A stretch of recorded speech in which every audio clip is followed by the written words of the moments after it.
Coming up on First at 4, as lawmakers return to Frankfort to resume the legislative session, questions are raised about the state's teacher shortage.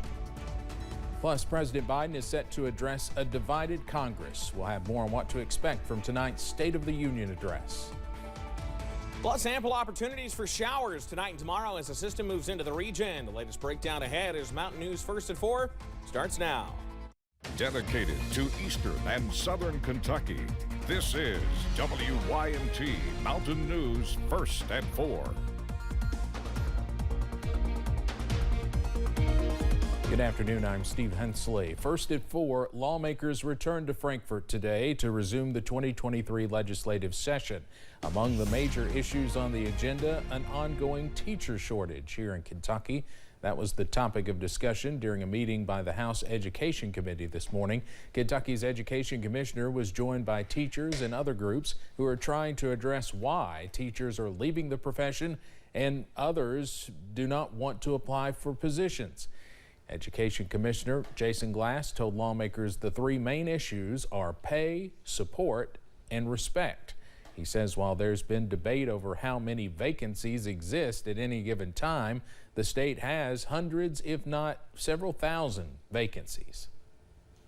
Well, one effect is that districts are having to be less choosy when it comes to selecting teacher candidates. Some superintendents have told me they feel fortunate to get one applicant for some positions. Districts are also increasingly relying on emergency certifications, which allow people to teach in areas outside of their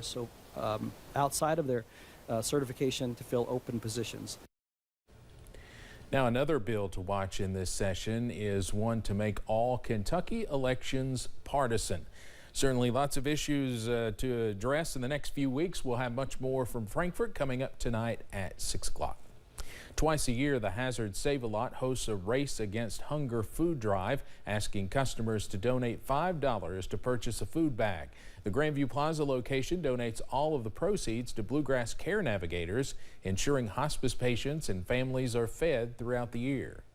We do it 2 months in the spring, 2 months in the fall, and so usually whatever we get in the spring will tide us over to the fall, and then vice versa, so it helps cover them for the year.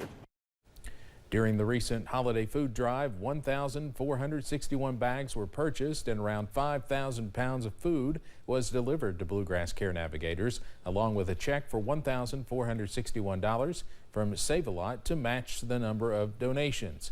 And with spring just around the corner, the spring food drive began on February 1st and will continue until April 1st.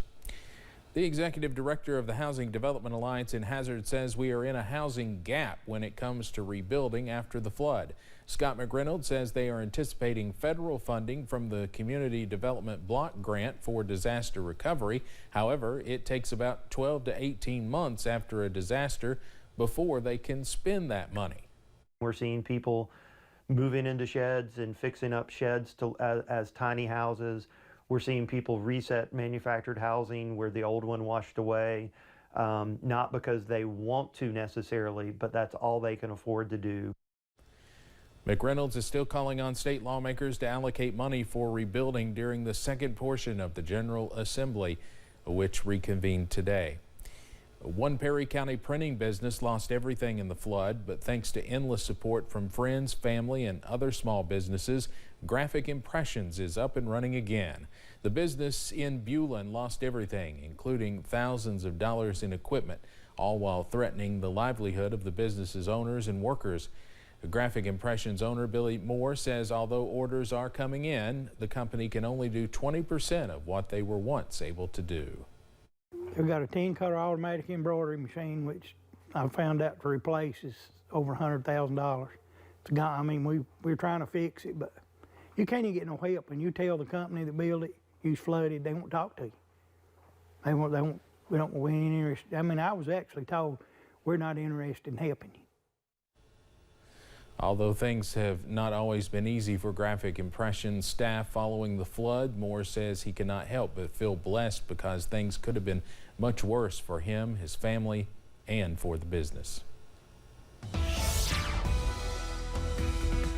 And we continue to see clouds on the increase throughout the day today, though we've seen just enough in the way of sunshine to really help boost those temperatures out there. Here's the view from Hazard, at least atop the WYMT building right now. A look at some clouds continuing to move in. Traffic on Black Gold Boulevard looking rather peaceful at this hour, at least as you'd expect about 4 o'clock on a Tuesday afternoon. That milky sunshine out there. Same thing from the UVA Wise camera. 55 there at the college. At this point, we continue to see plenty of blue sky in most places, but that is helping boost those temperatures. How about 66 in many of our Cumberland Valley locations, 67 in London, 68 in Manchester. Very warm conditions out there by early February standards. We continue to watch this frontal boundary get a little bit closer. Already seeing some showers in parts of the Commonwealth. That extends back into the Mississippi Valley and back toward the Ozarks. So that's something we'll continue to watch through the nighttime hours. Showers increase late tonight. Will be breezy as well, upper 40s, which is where we should be for highs this time of year for an overnight low. Details on when those showers move in a few minutes. Steve? All right, Evan, thank you. We are just a few hours away from President Biden's State of the Union address. He'll deliver the speech in front of a very divided Congress, whose members will make or break his legislative priorities for the next 2 years. WYMT Washington Bureau reporter Molly Martinez joins us now with 3 things you need to know before the address. The speech comes at a crucial halfway point for the Biden presidency with a newly Republican-led House. That's important to note because of, number one, the changing dynamics. Biden benefited for the past 2 years by having a Democratic majority in both the House and the Senate. Tonight will be the first time Speaker Kevin McCarthy is behind him, which symbolizes a stark contrast in power. The House has already vowed to investigate Biden, and Republicans have indicated they will stand in his way to block legislative priorities. Biden will likely take a tone of trying to find common ground with a plea for unity. Number 2, those changing dynamics are also playing a major role in the issue of the debt ceiling. Republicans are calling for spending cuts while both parties try and hammer out a long-term solution. Biden isn't expected to outline what his plan is on the issue. Number 3, social issues will take center stage Tuesday. Biden is likely to address police reform in the beating death of Tyre Nichols. The Nichols family will also be in attendance after accepting an invitation from the Congressional Black Caucus. The speech will air tonight at 9 p.m. Eastern Time, followed by the Republican response. Republicans have tapped Sarah Huckabee Sanders for that. And then tomorrow, Biden is hitting the ground running for swing states. He's going to be in Wisconsin, which will be a crucial state in the 2024 election. In Washington, I'm Molly Martinez. And you can watch the State of the Union and the Republican response tonight at 9 o'clock right here on WYMT, and we'll have highlights at 11.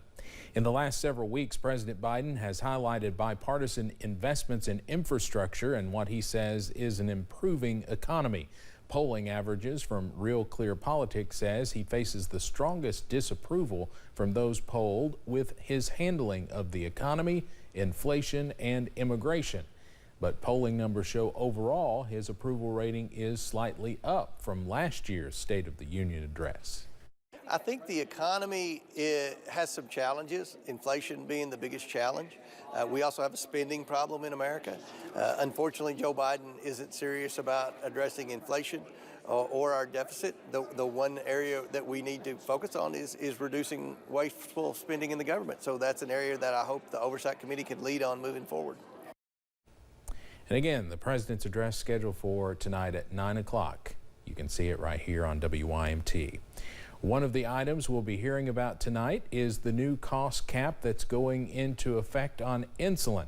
It's one of several drug-related provisions of the Inflation Reduction Act that are kicking in this year. The law, which Congress passed last summer, aims to make it easier for Americans, particularly the elderly, to afford their medications. President Biden signed it into law in September. Last year, by the way, a family of 4 saved $2,400 through the American Rescue Plan that I signed into law. Now the Inflation Reduction Act locks in place those lower health care premiums for millions of families who get their coverage through the Affordable Care Act. Starting in July, Medicare enrollees won't pay more than $35 a month for each insulin prescription that is covered by their Medicare Part D plan, and they won't be subject to a deductible for insulin. But the president says that's not enough. And tonight, White House officials say he is expected to make his case for finishing the reforms that the Inflation Reduction Act started, including a cap on insulin for all Americans, not just those on Medicare. Coming up on First at 4, today is Safer Internet Day. We'll hear from a cybersecurity expert on how to keep kids safe while they're browsing the World Wide Web. Plus, watching the chance for showers to increase as soon as tonight with that first of several systems working in. We're breaking it down after this.